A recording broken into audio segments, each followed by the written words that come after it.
much for joining us this morning. I'm Dr. Nogar, this is Dr. Myrriah Gómez, this is Julianna Wiggins, our research assistant for the Voces de Nuevo Mexico Baby Boomer Oral History Project.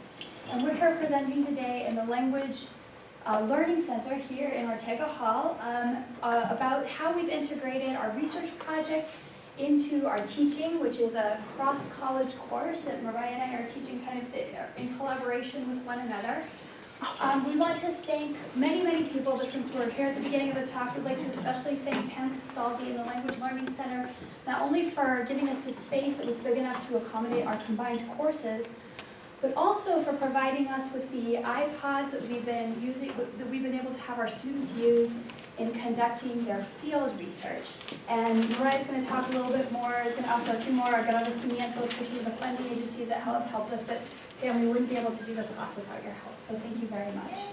We have a little bit of an unusual structure. We're each going to take turns talking about different aspects of both the research project itself and about the integration of these two courses, a 300-level honors course and a combo 300-400 level Spanish course, and how we've kind of made these two pieces work together. The first person we'll have speak is Julianna Wiggins. Hello everyone, thank you for coming. So I'd like to talk a bit about my graduate experience coming onto this project. My background, and I did my undergrad here at the University of New Mexico. I graduated with a degree in journalism and communication and a dual degree with Spanish, and I also minored in honors. During my undergrad, I took classes with Dr. Nogar, and I took a class with Dr. Gómez as well, and coming from honors, that sort of interdisciplinary background really helped me build these sorts of connections and these skills as my undergrad. Dr. Nogar recruited me for the Hispanic Southwest Studies Master's Program, which appealed to me due to its interdisciplinary sort of facets and all of these sorts of connections that I have to make with Spanish linguistics as well as history and literature. So, to tell a story about how I came on to this project, Dr. Nogar pulled me into her office and said, "So, you know Dr. Gómez, I know you, we want to pull you onto this project about documenting the voices of baby boomers of New Mexico. And the reason why is we're choosing this population, this sort of community here in New Mexico is because we feel that they feel their stories are not valued or that they don't have a lot to share. Even though they lived through these really incredible, groundbreaking moments in New Mexico. So there's urbanization coming to the state as well as a lot of industry. And I thought, this sounds awesome. And then Anna put a footnote saying, we also want to develop a class and we'd like for you to come and help out. So my responsibilities as the graduate assistant on this project, it really goes three ways for me because I have contact with the Spanish students. I speak Spanish to the Spanish students on the Tuesdays that we meet as a class all together. Even some of the honor students are really attuning themselves. When I speak Spanish, they're really wanting to understand, and some of them do, which is really incredible because as a teaching assistant here at this UNM, I'm in the Spanish as a Heritage Language program where a lot of these students have a background in Spanish. It's really cool. It's a great teaching moment for me to see their eyes light up and at least want to know more about the Spanish language and try to disseminate what I'm saying. With the honor students, I've had the pleasure of going on their field trips. I went to Taos with them with Dr. Gómez, and that was a really awesome experience because I developed a lot of connections with them. Honor students are very friendly. They're also, they come from all sorts of backgrounds and they just want to share, but they also want to know more. So it's easy to get to know them. And that was a lot of fun. It was a pleasure to go on that trip with you guys as well. Also, a lot of my responsibilities fall with helping the students conduct their interviews. So I think we'll talk a little bit more about the class. But a lot of students have been reaching out to me personally and asking me about sorts of methodology with conducting an interview. So I'll be approached after we finish class and they'll say, I really need help. My participant gave me a 20-minute interview. How do I open him up, or how do I open her up? And then we walked through these steps together. Also, I went to Las Vegas, New Mexico with a student on Friday. She asked me on Tuesday, I need someone to bulldog for me, so I need someone to come with me and make sure I do this right. I need a partner, and I said, I love Vegas. Let's go to Vegas on Friday. And it was actually really great. What she did, and this is anecdotal, but I think a lot of students are applying these sorts of skills into their interviews, which they have to conduct for the class, is she's using a lot of the theory that we pulled from the Voces Institute that we went to in Austin. And she pulled a lot from the theory that we've been talking about in class, about creating that rapport with your participant, about asking certain questions using the participant's own language so the participant can kind of grasp these concepts, but also delving a little bit deeper, so asking these follow-ups that are really pertinent to her own research that she'll be conducting for her topic-specific paper that she has to write. And that was really cool to see, because we are teaching such valuable skills to these students, whether it's just talking to someone who might be generationally different than yourself, but also we've encouraged our students to go to the Center for Southwest Research, which is a really valuable tool here on campus that a lot of students don't look at or don't perceive as being useful for them. But what she did was she looked through some archives to find out more about her participant's background. Her participant is a veteran.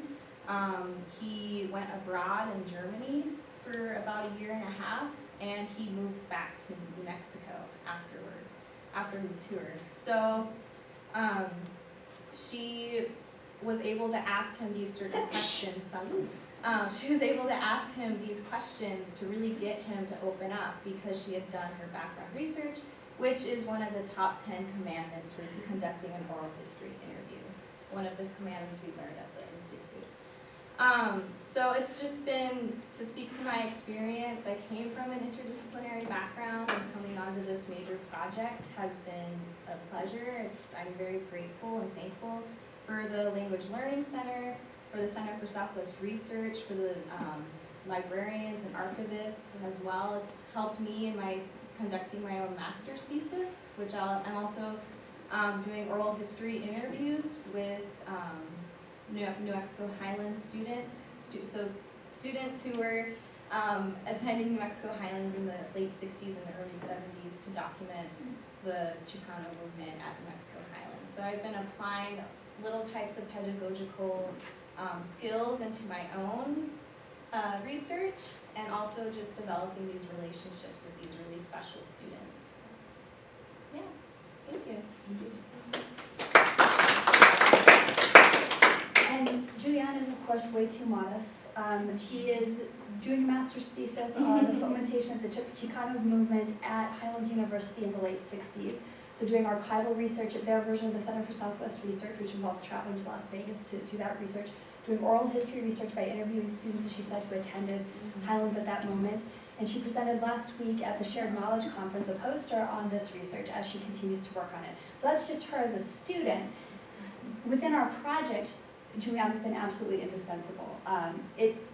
Our students not only have to go out in the field and conduct these interviews, and we'll explain a little bit about what the mechanics of that looks like, but then there's whole other, in addition to being prepared for that and actually conducting an in-person interview, there's a whole other facet of processing that happens when they come back. As we'll get into greater detail about what they're doing with these videos, but just even on the raw level of, they have 30-minute chunks of video that then have to be stitched together, uploaded, and saved in a specific format for the purposes of this project, which will also be moving into an archive here at the UNM libraries. We would absolutely not be able to do this without Julianna's help, in addition to generally helping us round up the doggies on a daily basis. So thank you, Julianna. Next, Myrriah Gómez. Good morning, everyone. Thank you for being here. So I will be talking a little bit about the impetus for this class, for this project actually, which turned into a class, and talk about how it turned into a class, or what I've been trying to really force. It's not one class, it's a course convergence, class convergence. So just really quickly, I want to outline the Nuevomexicano baby boomer generation and how Ana and I arrived at this project. As we've been doing our research in kind of two different sections of New Mexico history and culture, we started realizing, we were having a conversation and realized there is nothing documented on this generation. Nationally, in the literature, the baby boomer generation is really broken into two separate categories or two sub-generations. One that's typically considered the baby boomer generation, which is marked 1943 through 1960. And then there's this little sub-generation within that, which is called Generation Jones, which is 1954 through 1964. So at least at the original onset of the project, we were already thinking about what makes Nuevomexicans different. One of the things as we got into the class that we really had to spend a lot of time teaching the students, conveying to the students, is when we use the term Nuevo Mexicano, which is one word, it's not two words, we're looking at a specific population. It doesn't literally translate to New Mexican. And so we've spent a lot of time in class and separately in our own classes talking about what that means. This is a segment of New Mexico's larger population that is Spanish-speaking, or Julianna used the word Spanish as a heritage language, who are Spanish heritage people with a specific history grounded in New Mexico. So we're not talking about all New Mexicans, we're looking at a very specific Nuevo Mexicano population. And within that population, we said, well, New Mexico itself is different within this larger baby boomer generation, because the baby boomer generation actually literally started in New Mexico with the onset of the Manhattan Project. And that's where all of my research derived from at the beginning of this project, because in 1942, the Manhattan Project started in Los Alamos in northern New Mexico at Site Y. So the Nuevo Mexicanos who were living there and using the space, as well as indigenous folks, were removed from their land to start the Manhattan Project. And in 1943, General Groves, Leslie Groves, who was in charge of the project, was just complaining all over the place because there had been a booming population. Because you have this population that's in Los Alamos, nobody knows they're there, they're not supposed to be there because of the secret project. And this is an example of a poem that somebody wrote, a limerick. The general's in a stew, he trusted you and you, he thought you'd be scientific. Instead you're just prolific, and what is he to do? So this is kind of the offset of us reframing this generation, not specifically to look at 1943, or sometimes it's 44, but to really start it in 42, which is how New Mexico, the history of New Mexico was affected. And then we shifted it down from 64 to 67 because New Mexico and Nuevo Mexicanos really entered into the public sphere of the Chicano movement, of the civil rights movements, of some other movements. When the Alianza Federal de los Mercedes attacked the Tierra Maria courthouse, they raided the Tierra Maria courthouse and conducted a citizen's arrest in 1967. And of course, Reyes Lopez Tierina is recognized as a political leader in the Chicano movement, and that was the event that catapulted New Mexico into that conversation, as well as the Great Taos Hippie invasion, which in the national sphere is recognized as kind of this entrance point for New Mexico, for Nuevo Mexicanos, into this counterculture movement. So Ana and I started having conversations about this class. We put a proposal together, this project, not really knowing what we were doing. And when we proposed the project to the Office of the Vice President for Research, they said, this is great, we're going to get CRS involved, Center for Regional Studies. So we were kind of coaxed into thinking about how we could present this as a class. They said, what you're doing is really fabulous. It's this cross-college, cross-departmental, interdepartmental project, interdisciplinary project. You're using oral history. We're going to send you, the three of us, they sent to an oral history seminar, which I'll get to. So, but from the onset of the project, we were already thinking about the class. And so, originally we were thinking a UHAN, on Honors 301 class with a Spanish 439 class. Enrollment numbers were low, so we added the Spanish 301 class. These are just examples of the flyers for the classes. So we were already conceiving of this as a class since about April of last year, I guess, of this year rather. It's not a great, it's a little dark. Maybe I can turn the light off. That's our cool little picture.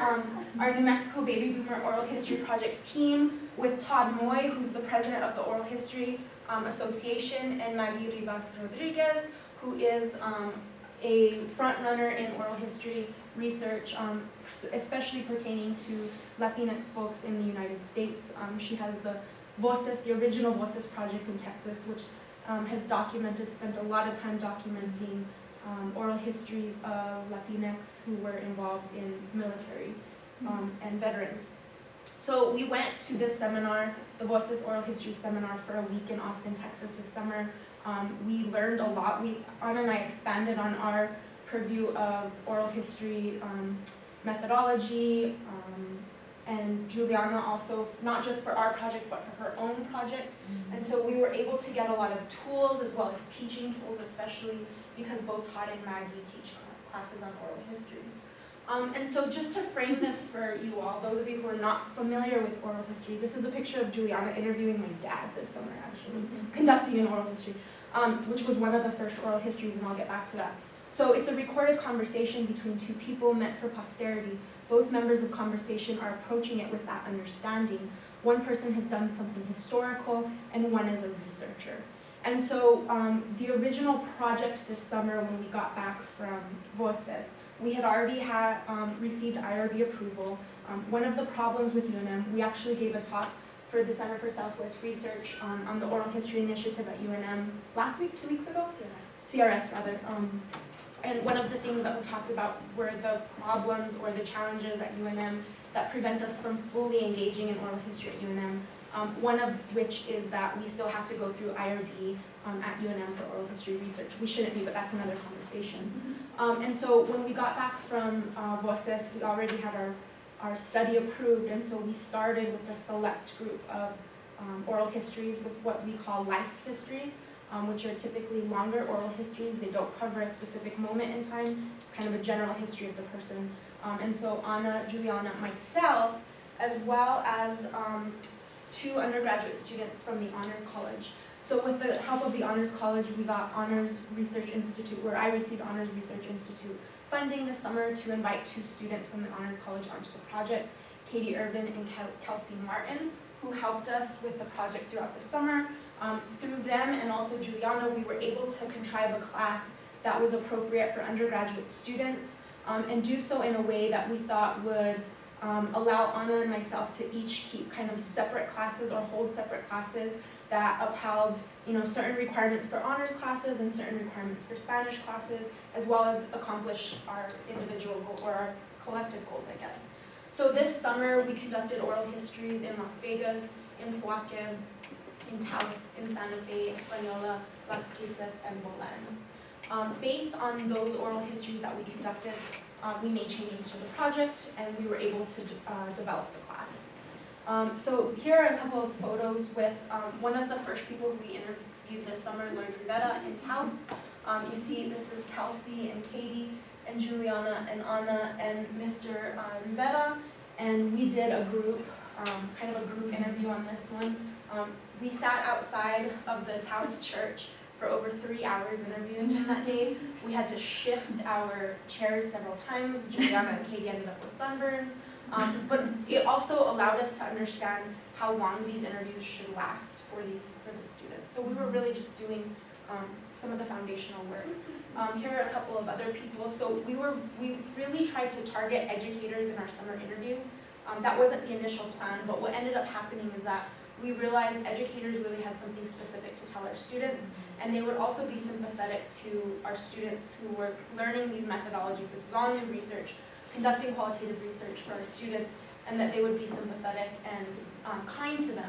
So on the left is a photo of the students with Dr. Enrique Lamadrid, who's Professor Emeritus of Spanish. He also was very instrumental in creating the Conexiones program, which is an honors Spanish collaboration, a different honors Spanish collaboration. And then, on the right side is Dr. Ron Maestas, who is a retired educator from New Mexico Highlands. What Julianna didn't say was it was from the interview with Lloyd that she actually pulled what she called the ledge, what we call the thread, like there's all these words. She pulled the thread to start her interview project from something that was discovered during that interview.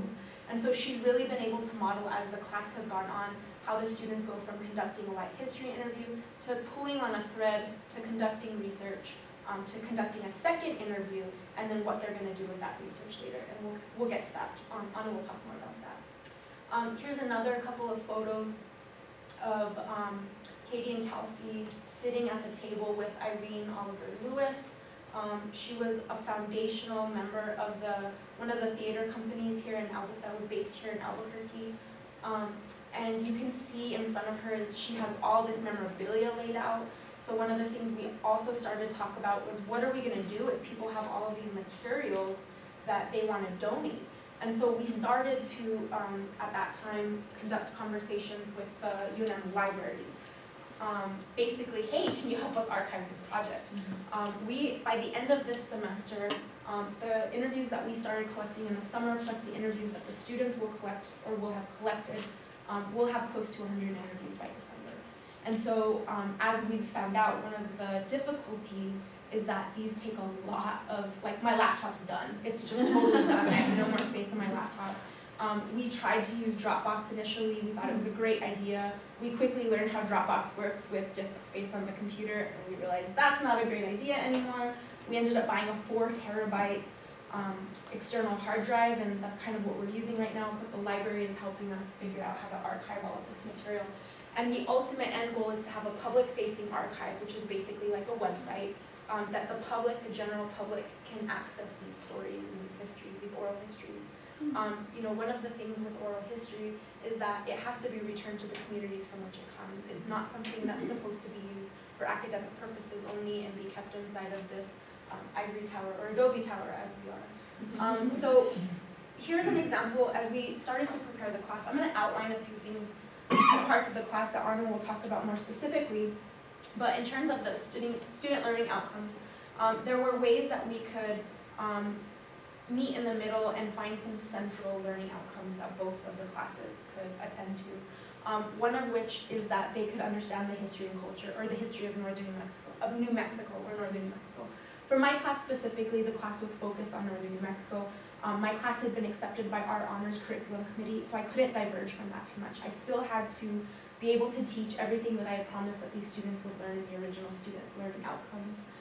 Explain select cultural practices of New Mexico. We've done that not just in our readings, in taking the students, as Julianna mentioned, on different field trips, experiential learning, and also in the interviews that they're doing. For instance, I was emailing with a student back and forth all morning today because she has decided to research and conduct her follow-up interview on matanzas with her interview subject, which we call a narrator. The matanza is a cultural practice that's traditional to New Mexico and other places, where it's the ritualistic practice of butchering an animal. What that looks like from beginning to end, not just the physical practice of butchering the animal, but the cultural traditions that go. Yeah, the communitarian. Yeah, the community efforts that go into that. And then being able to convey that, right? Conducting qualitative research. For this, we've relied heavily on the research methodologies of oral history. So, which I'll get to in a minute, we spend Tuesdays mostly discussing that. And then analyzing the materials to create strong arguments pertinent to course topics. One of the assignments that they're doing is synthesizing the material from the 2 interviews to create this mini history on their person that will be presented to their people and also be presented online. And then producing their final artistic and creative pieces of scholarship. So the course Convergence, we meet twice a week. Meet as one class twice a week. So we actually meet in this room, which is going to throw me off because it's going to feel like Tuesday all day today. We've been using a couple of common books or chapters from common books, and those 2 are doing oral history and recording oral history. And when we meet in this class, it's not a lecture class, it's a workshop style class. So students are mixed. The first few weeks, nobody knew who was Spanish and nobody knew who was honors. In this way, we have also what I consider decolonized the honors classroom, which is often considered to be an elite setting, an elite college, an elite program, and bringing Spanish students or students from the Spanish department and Spanish classes into this space. We actually have one student who is both an honors student and in the Spanish class, and we're targeting her to stay on board of this project because she's only a freshman. And she didn't take it through the UHAM 301, she's taking it through the Spanish 301. And so examples of some of the workshops that we've had in here were interviewing techniques. They read a chapter on interviewing, and then using their own cell phones, they practiced interviewing each other using their questions, which I'll get to in a minute. Setting up equipment, we've been lucky to use the equipment owned by the Language Learning Lab which are little iPod touches, which the students have used as their recording devices. It's created a few problems, which I'll talk about, but we've been really lucky to have those. And then creating a plan for the archives. The last class we met in here, 2 weeks ago, I should say, we met in here. We talked about archives, we talked about what they're gonna do when they get to the archives, how they're gonna approach the archives. They created these mini plans. And then last week we went to the archives. So we got the presentation from the archivist at the Center for Southwest Research. Yeah. And then we kind of sent them off on their own. We've invited guest speakers to this space. Brooke Cholka from the UNM Office of the IRB came and gave the students a presentation on what is IRB, what is IRB, why it's important, etc. Vinicio Cinta, who's a lecturer of communication at Texas A&M San Antonio, and then Maggie, of course Maggie, and these were organized by Skype. So they Skyped in, our students came with questions, they workshopped, they had conversations with their group, and then they asked. But I think I was going to talk about it more. And then, of course, probably the strongest point of Convergence is that all of our students are working in pairs on this project. We're using an interviewer bulldog methodology, which Anna will talk about, but we've paired one Spanish student with one Yuhan student, and this is how they functioned on the project throughout the class. Probably the most valuable tool that we've had was we created what we call the cuadernito, or the cuaderno, which is a research notebook that all of the students have, and these are just the contents. I'm not going to read them, but the contents of what the students have. One of the most valuable things is our IRB. When we IRB'd all the students, they are all part of the research team now, so they have to be familiar with our IRB and the processes and what goes into that. And if anybody's interested in looking at this, we have it here. The third part that is kind of similar, or how we've converged in these 2 different classes or separate classes, is that, so here's an example of I didn't put Anna's up here, but I used my own. Here's an example of the work for my new 301 class. So attendance and participation, homework assignments, which are just really short weekly things, kind of just to check reading, right, to prepare them for class conversation. The site-based analyses, so we did 2 trips. One, like Julianna said, was to Taos. It was an overnight trip where we spent 2 days immersed in Taos, kind of using a city as text approach. And then we also did one to Santa Fe.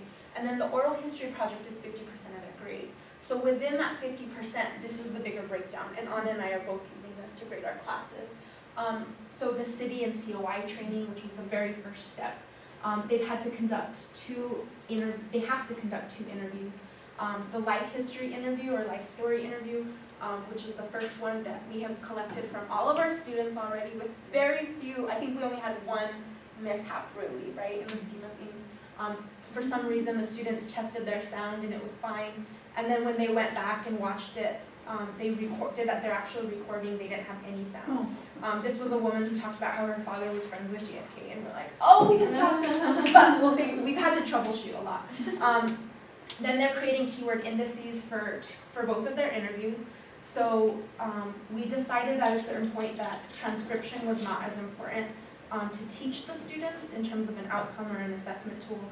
There's software that can do that now. We're hoping that we can get funding later to get somebody, a student or somebody else, to help us transcribe these using the software. But the students weren't going to really gain anything out of doing the transcription. So instead we had them doing indices, which I think Anna's going to talk about, I forget. And then the mini history, as well as the interviews, is part of what the students will be presenting at the final public or community presentation. We originally had a 5-minute video, and we just decided to scrap that because of some of the problems that we're having with the videos, the length of the videos, and the extent of space it's requiring on students' computers, etc. So I just want to quickly wrap up by saying that there are a few things that, like I say, troubleshooting. There was a point about halfway through the semester, we have spent so much time working on this, and that's not to dissuade anybody from doing this type of project or collaboration, but we've spent a lot of time on this. We're in daily communication, the 3 of us, and there are some things that we would do differently. So what I was going to say was about halfway through the semester, I realized this isn't really a bad thing that we're having to troubleshoot all these things, or running into these barriers or these problems, or having to critically think about what we have to do. Sometimes the big problems that we're asking students to confront and to solve the world's problems, Like, sometimes it's more beneficial for them to figure out, oh, this iPod Touch doesn't have any more space, or it's going to run out of space. What am I going to do to make sure I capture the rest of the interview? And this isn't necessarily a bad thing that our students are having to learn how to troubleshoot, so to speak. Things that we are having to troubleshoot, things that we will do differently the next time we teach this class or this project, is working with the IRB office a little bit differently. It took a really long time to make sure our students were all IRB'd on, and we'll get more into that. The partners, we set up partners based on their schedules, not ever thinking that there was a third person we had to take into account, which is the interview subject or the narrator. So coordinating calendars has been really difficult. We're constantly sending emails or asking students, so-and-so Camp Bulldog, can you jump in? So that's been a little bit time consuming. The equipment situation has been the hardest thing to deal with. Like I said, we've been using the iPod Touches. We're lucky to have had them, but they just have not worked as effectively as a video camera would have, which is what we were basically using this summer. And then there's the Honors has this model, which is the block class model. At this point, there's no room for that because this is not the Spanish class is not an honors class. But we're hoping that there's a way to do this in the future if we do it as a departmental honors class, which we can talk more about, or something of the such. So we have already started creating new documents, revising documents for the first time we do this. Overall, we feel that this project has been a success. It's going to be a success. We're happy to talk more about the issues we've had with anybody. We do have our final presentation that our students will be, during which our students will be presenting their projects, their interviews, on December 11th from 12:30 to 2:30 at the National Hispanic Cultural Center. So we'd like to invite any and all of you to come. So Anna's going to talk more about the specifics of the class. Thanks, Anna. That was a very useful overview of general methodologies, how we approached combining the two classes, how we approached equipping the two classes, which was a super fun surprise for us. And I'm going to talk a little bit more about what it's like to be a student in one of our classes, right? So on the Spanish side, more, right, with both. So when we were, me a few years ago. So one of the things that we've been working on with the equipment is we've been able to use our grant from the Office of Vice President of Research to buy tripods and to buy double lavalier mics for our interviews. And these are really essential to the process because no interview is useful if you don't have the questions on the other side of it, right? So students have learned how to, when their iPods fail or stop 30 minutes in, use their phones, use several phones, patch together. So it's been a useful troubleshooting experience in that regard. And I was also going to say something else about the troubleshooting, but I just can't remember right off. Stitching them together.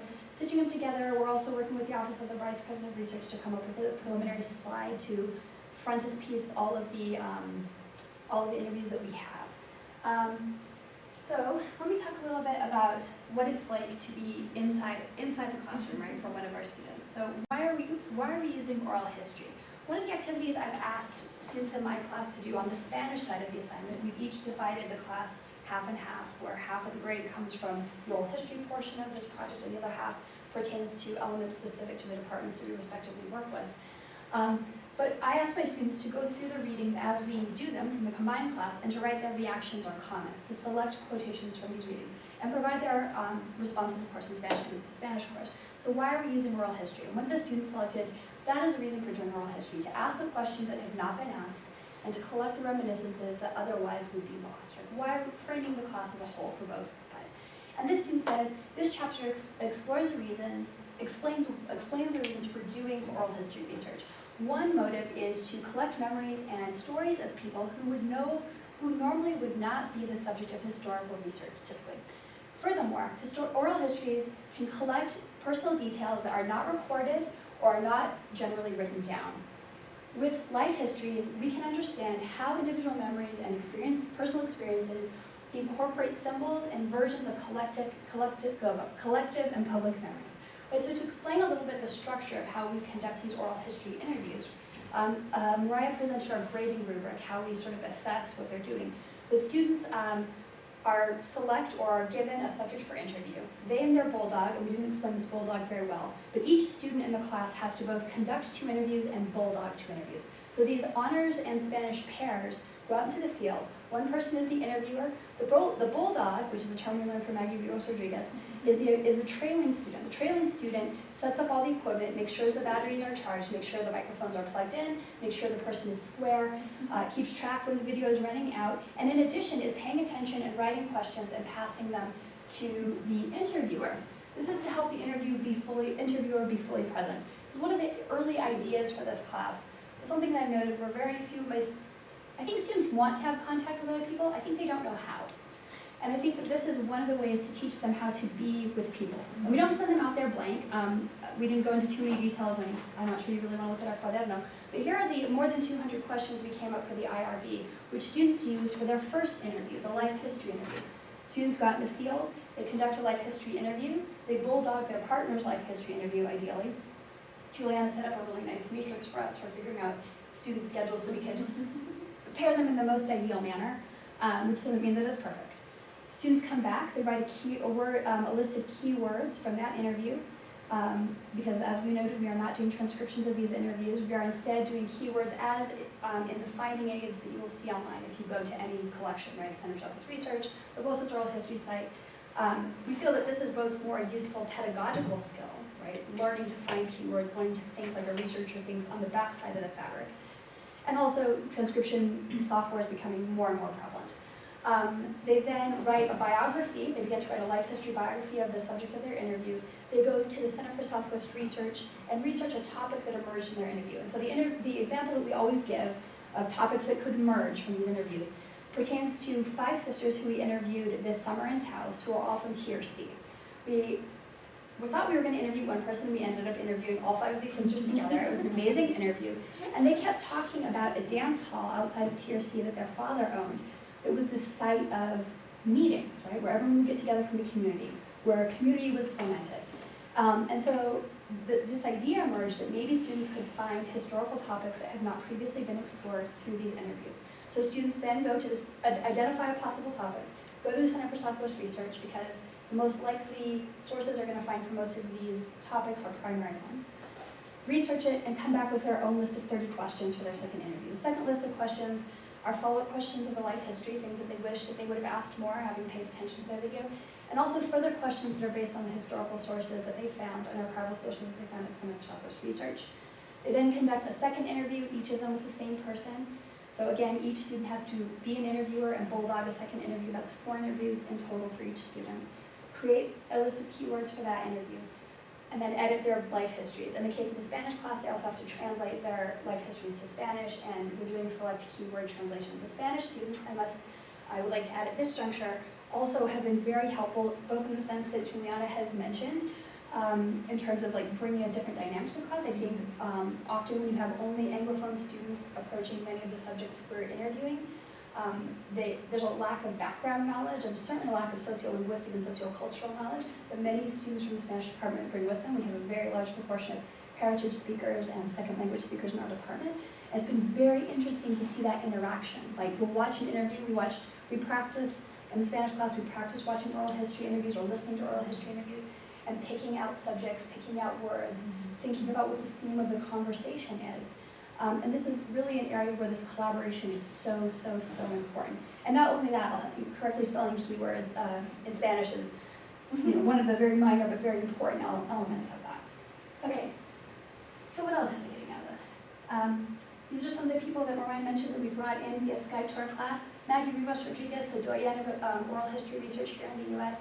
You may know her from stopping the Ken Burns World War II documentary for lack of Latino women and indigenous voices. So because of her intervention, Ken Burns had to reformulate a bunch of that because there were no, and very few of those voices, so none of those voices in the first round of that.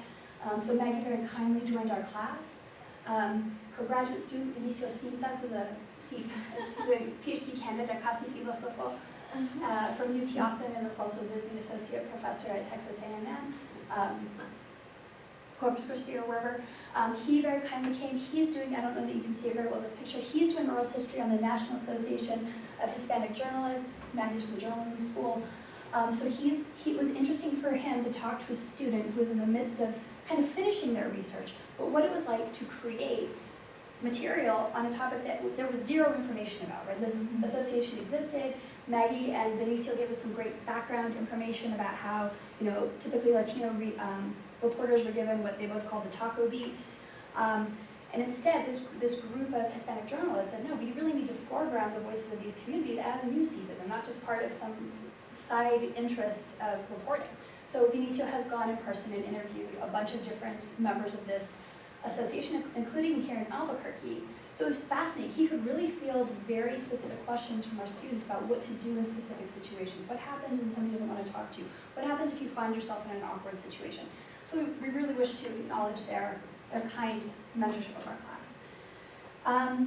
On to the next step. We emphasize with the students, as they have all been IRB approved and are now officially added to our IRB as researchers on this project, the idea that they are researchers and the gravity that comes with that, right? A disadvantage of how this project is set up within UNM is that we have to IRB an oral history project, which other universities don't require. An advantage is that through the IRB student training of students through the IRB processes, they really get a sense for what it means what human research means and what are the limitations of that and the advantage of that. So one student chose this site from the Oral History Association guidelines. To uphold certain principles, including commitments to the narrators, to the standards of scholarship for history and related disciplines, and for the preservation of interviews and related materials for current and future users. And the student says, it's important to remember that we are professionals. What we are creating through making these interviews and compiling all of our interviews through the final project is something very professional, important, and useful for the public of the future.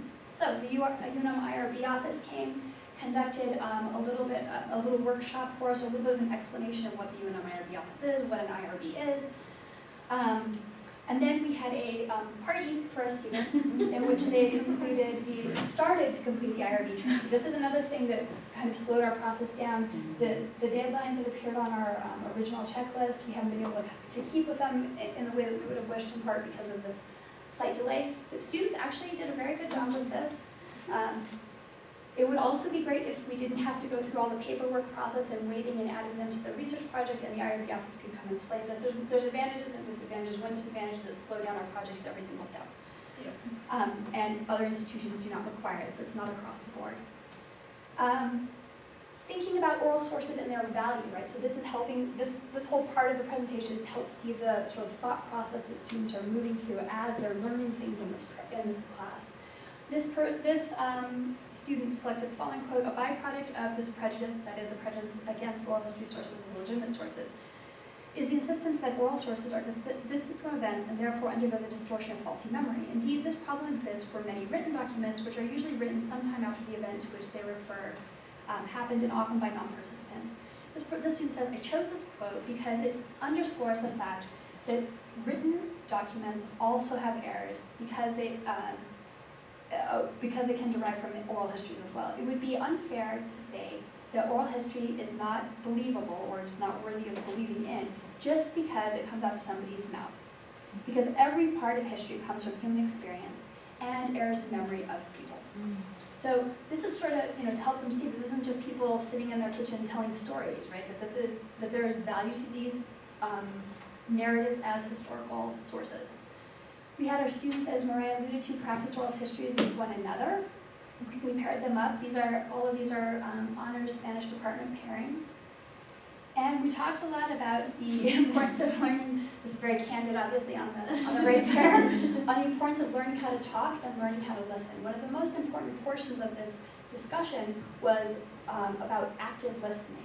How to listen to somebody, how to say, going back to what you said just a few minutes ago, or I was hoping that you could explain this to me because I really don't know anything about the thing that you just discussed. I don't know about matanzas because I'm not from New Mexico. Or I'm from New Mexico, but I've never been to a matanza. Could you please tell me a little bit more about that? So kind of learning the nature of that dynamic was very important. We've had them practice several times in class. We've had them listen to, as I mentioned, other oral history interviews. We've had them watch each other's oral history interviews and offer comments and critiques, of course.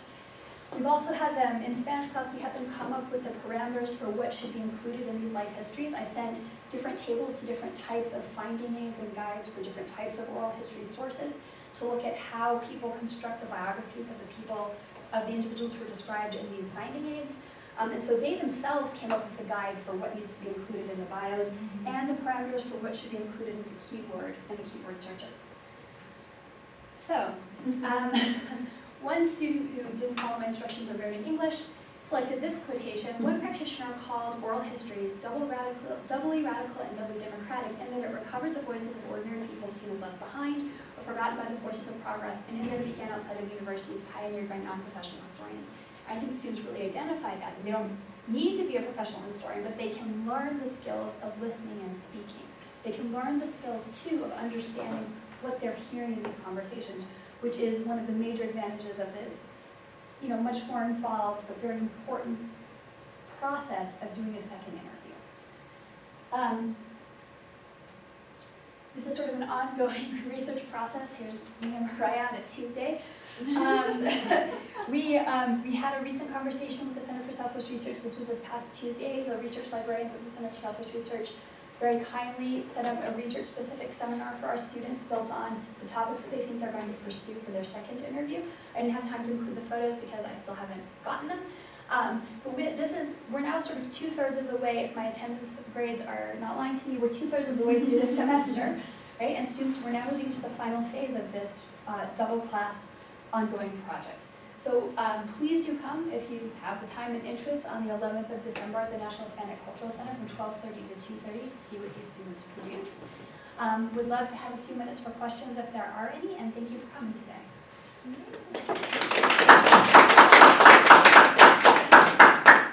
Also, we can't use any of our funding for food, so if anyone has ideas, that's just how we can get food for that. Are there any questions? Just real quick, Ron, why would you not want to have IRB part of this? Because when we discuss human subject research typically deals with the medical sciences. And this is a big conversation that's happening across the country Right. within the oral history It's community. creeping more and more away from medical to any kind of interaction. Right, so typically what's happening at other Research One institutions is that they have oral history institutes, the institution does, the university does. And so places like Texas at Austin, who has an oral history institute, or the institute where Todd Moy is at, who's the president, they already have their own guidelines. They do a separate kind of process. It's similar to IRB, but it takes out all that, processing 34 students. It's the same information that we can give the 34 students without the bureaucracy of the.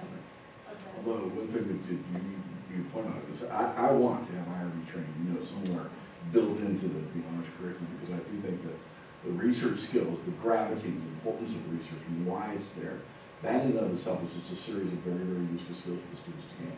Pizza helps. Well, that's one of the. Yeah.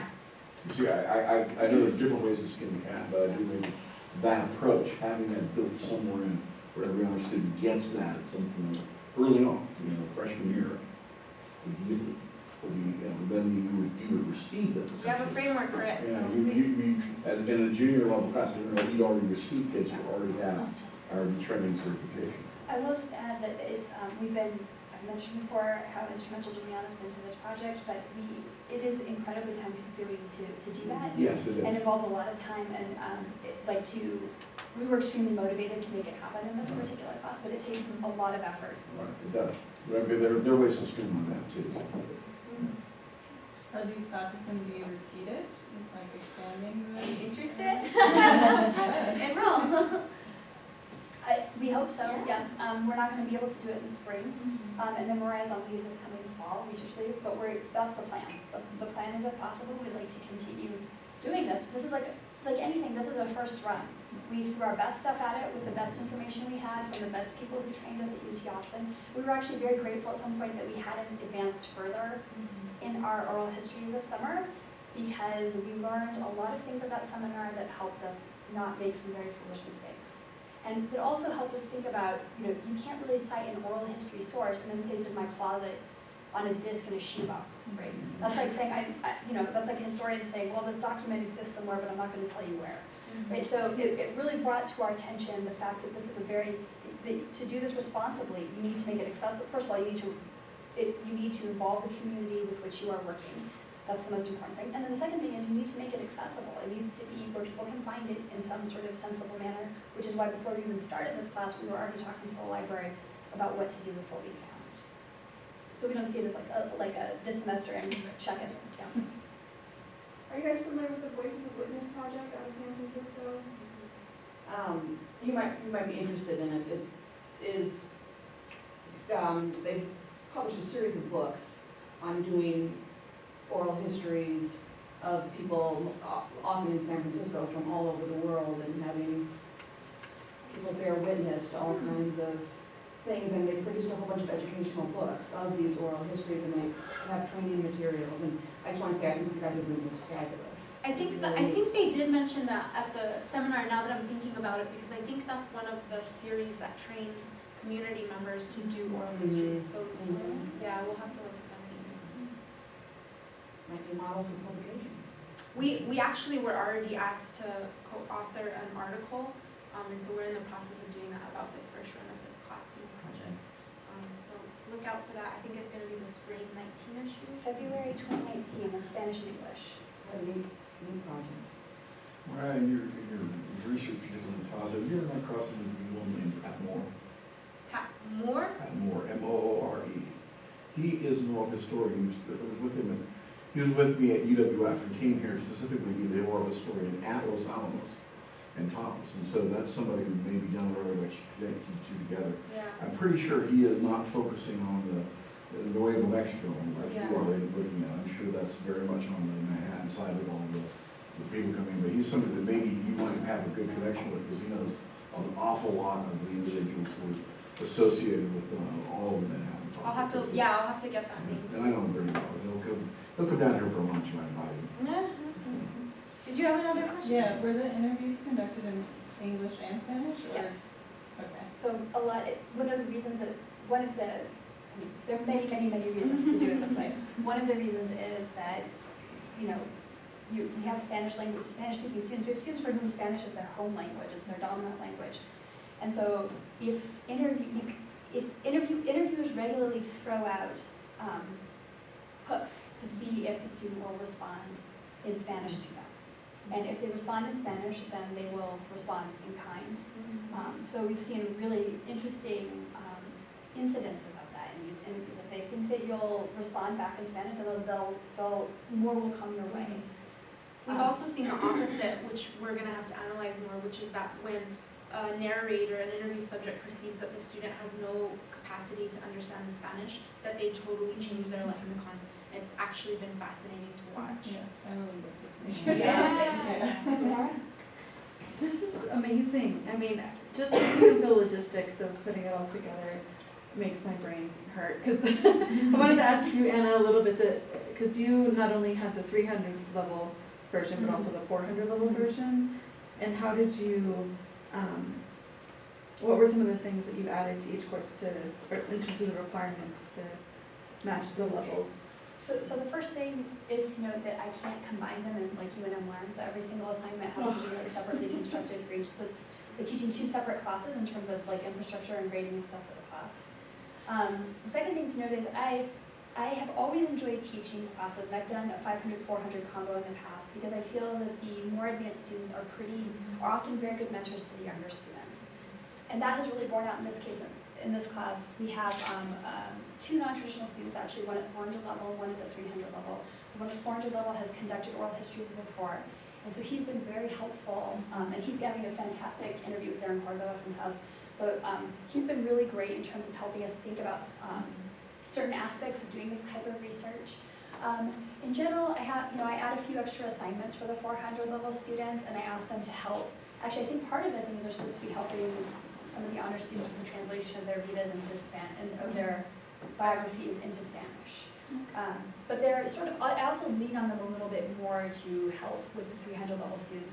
I need to look back at the two syllabi for just the Spanish side and just the syllabi for the shared part. I think overall, to kind of piggyback off of that, we've really tried, everybody tries to flip the classroom, but we've really tried to emulate that here. Julianna, there have been days where we're like, okay, Julianna, what are you going to do today? Katie and Kelsey, because they participated in the HRI, Katie, Kelsey, and Julianna one day did a moderated panel for the class. So really putting the power, and we say this literally every class, like you are the researchers, you are becoming the researchers, and trying to instill that. I think some of them are actually finally starting to believe it now, where they'll be like, no, that's not how you should do it, you should do it. Did you all try doing this? Like, so they really are, and we're being gracious about it, right? Like, yes, you all are becoming. You're not following the rule of thirds of the framing. What about that light? Why does it only have other Why is your mic sticking out? Why do you have the tag hanging off your mic? We just blah, blah, blah, blah. Is there a reflective piece to it for the students to do? You know, we At were the end? talking about that we should maybe have some non-graded reflective part just to get some response back. I can imagine like push for time and it's one more thing to ask the students to do. Right, and But there's, that would be interesting. and we've approached it a little bit differently in our respective halves because Myrriah's class was already locked in with the curriculum committee to certain deliverables, and I Has more wasn't. constraints. There were different constraints on either side of the class, and so one side, we've followed a little more oral history, even on the Spanish side, looking at we've looked at a lot of Spanish language texts that are oral histories, you know, folk narratives, recorded ones. We've kind of kept very close to oral histories as a theme to kind of keep it together. So we haven't done the field. We haven't done field excursions in the way that the honors class has, which is, you know, ideally you would have like. Ideally, it would be huge, and they would do like a session maybe that would be, we need to talk about this before, actually, never mind. Ideally, they would have some background information, because some students come in with a lot of background information, and some students don't, about the people that they're interviewing. We've had a great time doing it. We're trying to keep Julianna on as a PhD student. Trying really hard. No pressure. No, but for the sake of time, I guess we should wrap up. So thank you all for coming. If you have other questions, there's some